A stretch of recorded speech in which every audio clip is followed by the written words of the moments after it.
What's going on, YouTube? This is BoxingWave back with another video. Make sure you subscribe to the channel, smash that like button, share the video, all that good stuff. Follow me on social media, and let's talk about it. This weekend, we got Spence and Ugas fighting. We all know about that. Did the breakdown yesterday. Make sure you check that out. Great undercard, though. And this fight right here is probably the best fight, or at least the best matchup on the undercard. We got Eimantas Stanionis against Radzhab Butaev. Now, this fight, whoever wins this fight is going to be the mandatory for the WBA title, which Ugas is currently holding. The winner of this fight between Ugas and Spence will have to fight one of these two guys, whoever wins the fight. All right, so there's a lot on the line this weekend when it comes to the welterweight division. And one thing about these two guys, you got Butaev. He's 28 years old. He's from Russia. He's undefeated. Superb amateur background. 400 fights, only 8 losses. He's 28 years old. He's about 5'10", 5'10 and a half, 72-inch reach. So he does have the reach advantage. Stanionis, around the same age. He's 27 years old, from Lithuania. Good amateur background, you know, not as crazy as Butaev, but good, solid amateur background. They both have like roughly around the same amount of professional fights. So as far as age, as far as experience, you know, both have it. Butaev have a little bit more. But as far as the styles between these two, very, very similar. Very, very similar. I mean, they're both very intelligent pressure fighters. All right. And out of all of the fights that I've seen, I've been watching Butaev a little longer. I've been watching him since his loss to Rasputin, which was overturned to be in a no contest because Rasputin tested positive, all right, for drugs.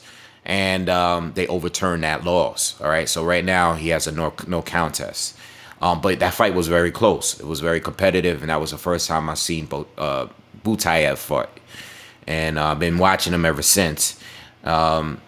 He fought once last year in 2021 against Jamal James, which is his biggest win, and he was able to stop Jamal James, which is very impressive. Up until that point, James had some pretty solid wins, you know, against guys like Tomas Delorme. He did lose to Ugas, but it was a decision loss, okay? But yeah, that was Butaev's most impressive win up to this point. And then you have Stanionis, who is coming off 2 fights that he had in 2021, and he had 2 fights in 2020. So he's been very active. He's been more active than Butaev, who's only fought once in 2020 and once in 2021. But yeah, Butaev is coming off of a win against, a no contest against Louis Collazo, the veteran Louis Collazo.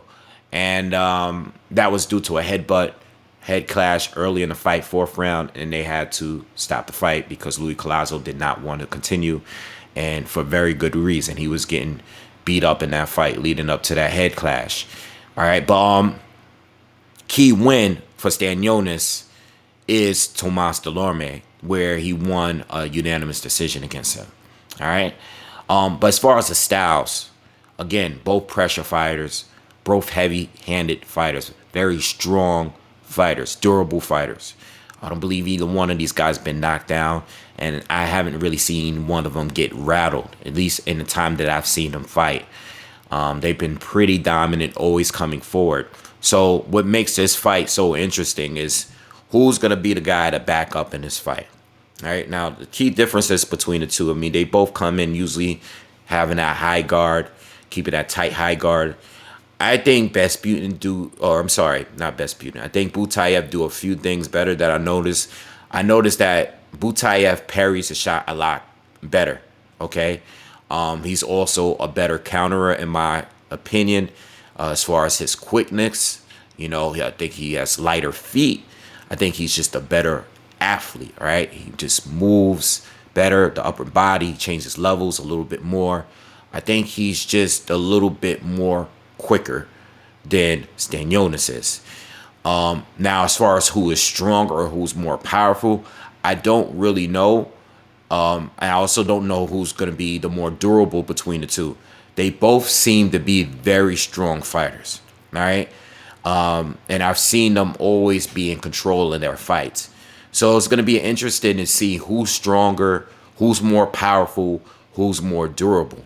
Now, as far as their best wins, I'm going to give the edge over to Butaev because he stopped Jamal James, who is a pretty high level opponent up at welterweight. All right, he's a high level fighter up there.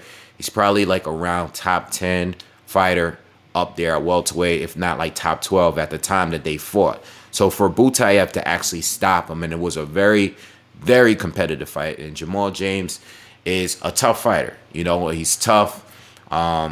He's a very good boxer.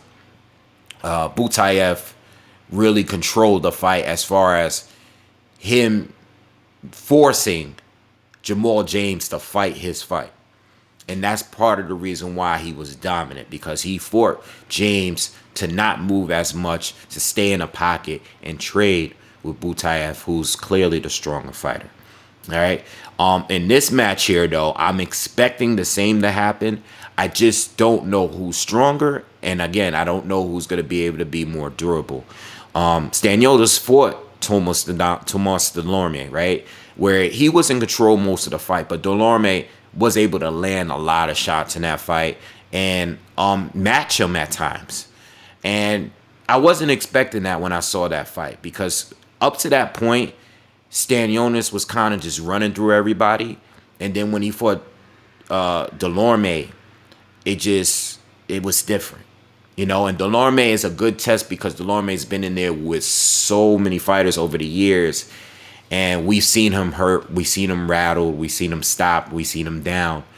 And I didn't see that in a Stanionis fight. A guy that is as powerful as he appears to be, Delorme took his shots well. And he took a lot of those shots, especially to the body, which both of them are good at doing too. I didn't even mention that earlier.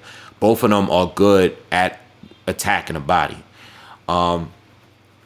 So with all that being said, I'm a little bit leaning towards Butaev because I think he has the more impressive win between the two. I think what I saw between the two, I'm leaning, like, if I had to pick, I would probably lean a little bit more towards Butaev, because if anybody's going to be forced to adjust in this fight based on how it's going to go, I would put my bet on Butaev, just because I just think he's overall the better athlete. You know what I'm saying? He is taller, and even though he usually gives up his height and his reach advantage, if he's forced to have to move and fight on his back foot and, just make some sort of adjustment, I'm expecting him to do better if he's forced to adjust.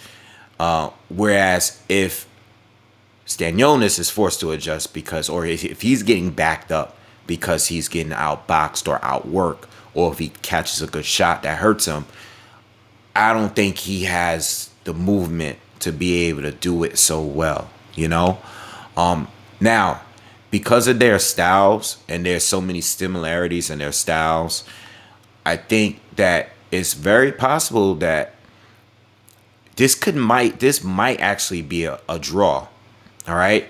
And being that this fight is so important, the winner of this fight is the mandatory for that WBA title.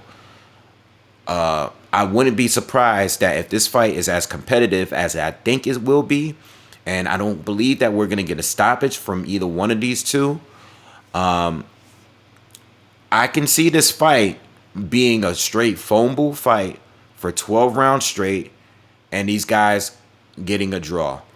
I don't normally predict draws. You know, I might get one. I might predict a draw every once in a blue on this channel. It's been a while. I can't remember the last time I predicted a draw.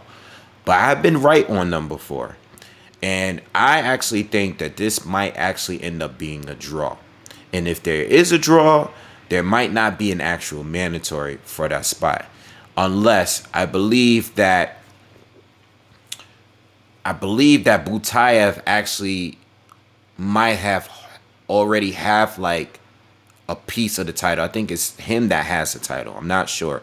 I should have checked that. Matter of fact, I could check it right now because I think I still got their box recs up. Okay. So the baby WBA title was fought between him and Butaev and Jamal James. So technically he's the champion.